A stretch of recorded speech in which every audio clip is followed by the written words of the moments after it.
Before you apply for a Canadian study permit, you need that all-important document. That is the letter of acceptance from the university that you plan to study at. And to get this, you will need to apply to a Canadian university or a Canadian college that you want to study at for them to issue you this letter of acceptance. The first step is to find an institution with the program that you are interested in. It is important to note at this stage that any institution that you show interest in, be it university or college, you have to make sure that it is a designated learning institution. That's a DLI. If your plan is to stay and work in Canada post-graduation, and to find out more about institutions that are DLI and those that are not, or even to check up on the institution that you are planning to study at, whether it's DLI, I will leave a link in the description column that you can use to narrow down on the province that you are going to and even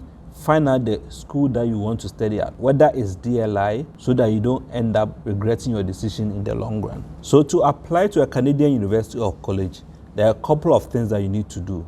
And in today's video, I'll be looking at these things. 1 is your supporting documents. 2 is your proof of language. 3 is how to apply. 4 will be when to apply. And last but not the least, the next steps after you submitted your application.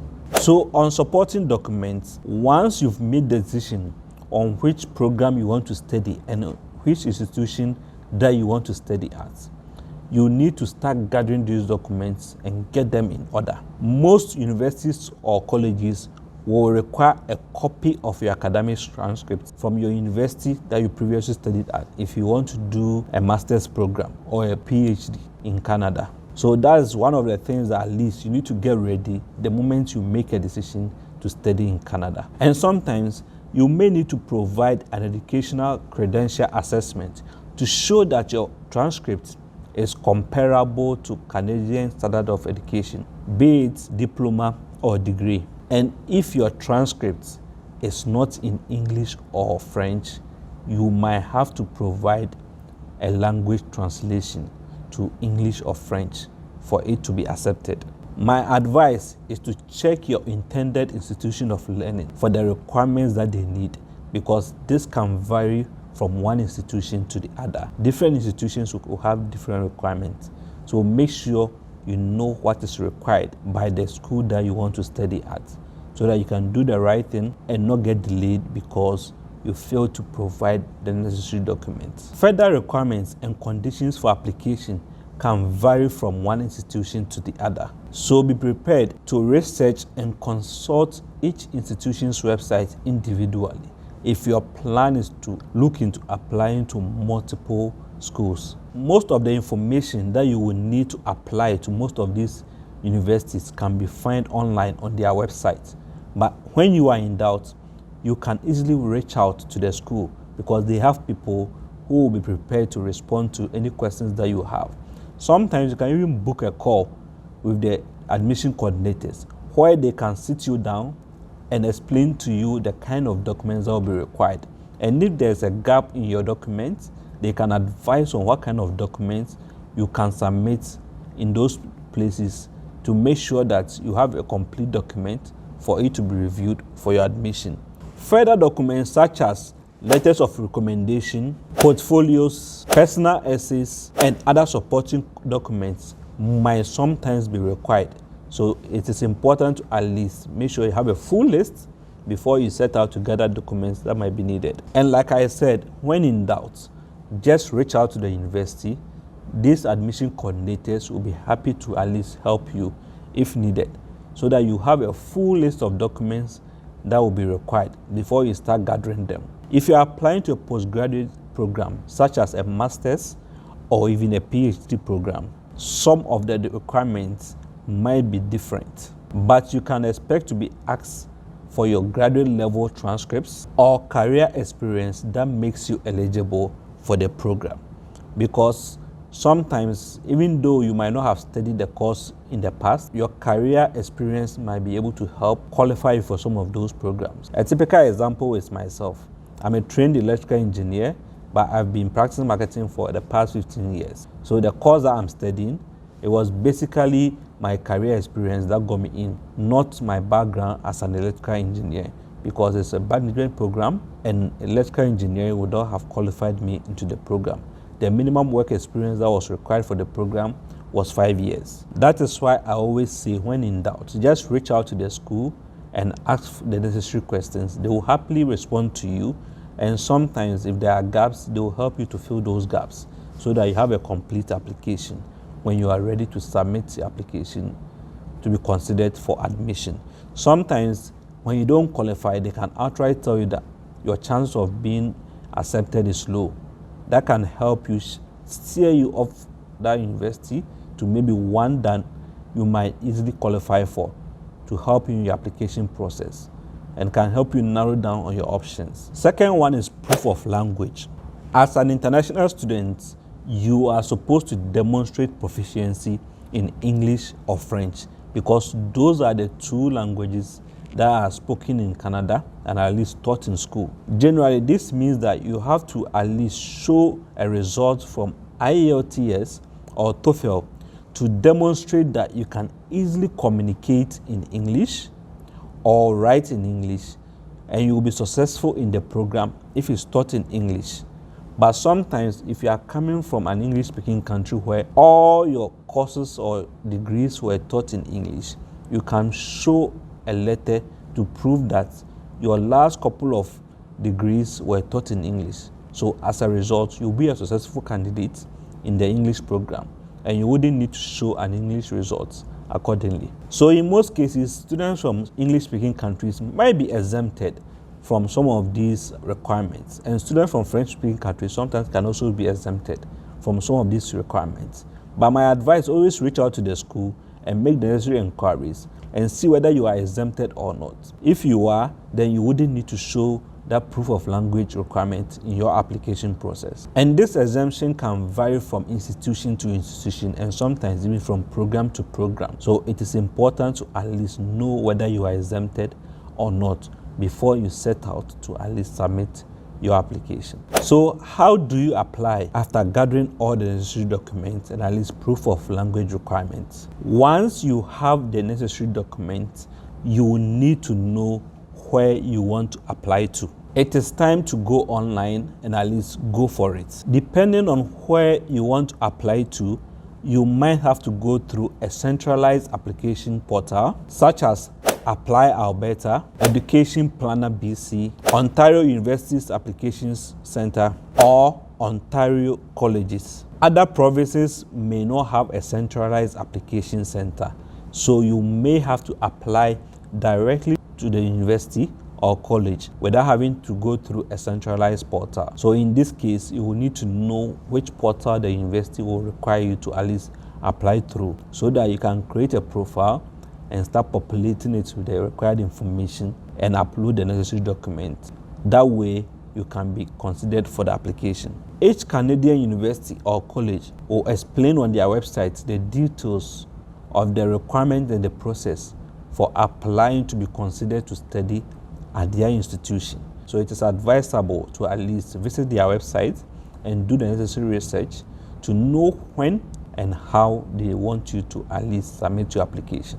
Applications are almost completely online, but in some cases, you might be required to submit a physical document at a later stage. But generally speaking, you can expect to go through the initial stage fully online. Then at a later stage, they might require you to maybe submit your physical documents, mainly when maybe you land in the country and before your course starts, just to verify that the documents that you uploaded online are authentic and they are not doctored in any way. You can also expect to pay an application fee for every single application that you submit. Sometimes even to the same school, if you apply to different programs, you might have to pay different application fees for different programs that you apply to. And this can vary from $50 to as high as $200, depending on the institution that you are applying to or the number of programs that you are applying to at that institution. And this money is generally not refundable. So make sure you choose wisely and not just be applying to schools randomly, because any money you pay might not be refunded back to you. So when should you submit your application? Yeah, you guessed right on this one too. This can vary from institution to institution, from college to college, from university to university. So it is important to check their website to know when they want you to submit your application for whichever intake you plan to at least start studying in. Some universities have earlier application deadlines, and this is mainly as a result that they might be receiving a lot of applications that they need to go through. So pay attention to the application deadlines before you miss it, because when you miss it, your application might not be considered. Even if the application portal was not closed and you were able to put your application through, because they might have been accepting a lot of applications and they will need to go through each one of them. So they will be strict on the deadlines. Often, smaller colleges and universities will have a later application deadlines because they might not be receiving a lot of applications, so they can afford to have a later deadline. That way, more people can apply to those schools. So if you are somebody who likes to delay, you might want to pay attention to smaller or maybe not so big universities and colleges where the application deadlines might be a little later to accommodate you whilst you gather your documents. Remember that whatever the application deadline is for the institution that you plan to apply to, make sure you leave enough time between the time they will process that application and issue you a letter of acceptance, and enough time for you to prepare and submit your application for study permit. So even though the school might be telling you that the application deadline is end of September for intake that's going to happen in winter, that's January the following year, you have to know that the time between them issuing you your letter of acceptance and the time you need to apply for your study permit might be longer than 3 months, which might overlap the time when the course might be starting. So make sure you leave enough time between the time you receive your letter of acceptance and the time you will need to apply for your study permit. Typically, study permit applications that can take between 9 to 12 weeks. That's 4 months. So it is advisable that you pick an intake that is about 6 months away from the time you have to start your studies, so that you have enough time to submit a stronger application for study permits and not get refused. In fact, I also recommend that anybody who intends to apply to study for a post-secondary program, that you should apply a year in advance, because that will give you enough time to go through all the necessary application processes after receiving your letter of acceptance to be able to be issued a study permit for you to plan and arrive in Canada successfully. Now, what are the next steps after successfully submitting your application to be considered to study in the institution? After you've submitted your application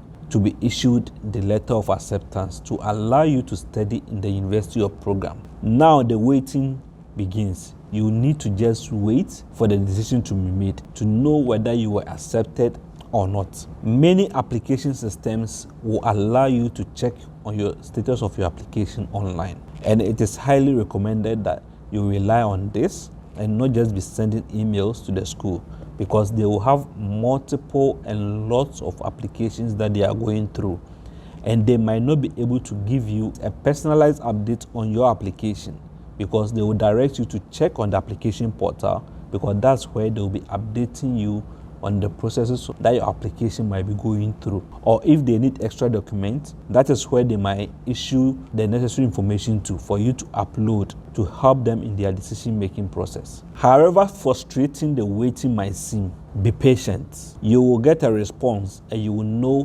whether you were accepted or rejected accordingly. And sometimes you might be put on a wait list, so they will communicate to you accordingly if you're on the waiting list. That way, if somebody fails to accept a place in the list, they can now issue it to you. That's why sometimes it's advisable to apply to more than one university, so that in case you're on a waiting list on one and you get admission on the other one, you can start working on the other one, just in case no slot opens up on that wait list that you are on. And once you have been accepted, the university or college will go ahead and issue you a letter of acceptance, and this will have all the information that you need to help you apply for your study permit with the IRCC. Every year, Thousands of potential international students around the world end up causing themselves a lot of stress because they delay their study permit application so late that it gets close to the time that their school is supposed to start. And they are left frustrated and wondering whether their application for study permits will come out early enough for them to start their necessary studies. While most study permit applications are processed within the time frame that they state on the IRCC website, or sometimes even sooner, my advice is to do yourself the favor of budgeting enough time between when you receive your letter of acceptance and the time that you need to put in your study permit application for it to be approved, so that you can start studying in Canada. And this can be your buffer in case there is any delay in the application process or even processing of your study permit. That way you lessen the stress on yourself. I hope this short video has been helpful enough for you to at least help you plan to get a letter of acceptance, to be able to at least plan for your study permit and apply to be approved to be able to study in Canada. Let me know in the description area any issues that you have throughout this process so that I can share my experience on it. And also, if you have any advice for others, feel free to share in the comment section so we can all learn together. Until the next video, I'll catch you all. Cheers.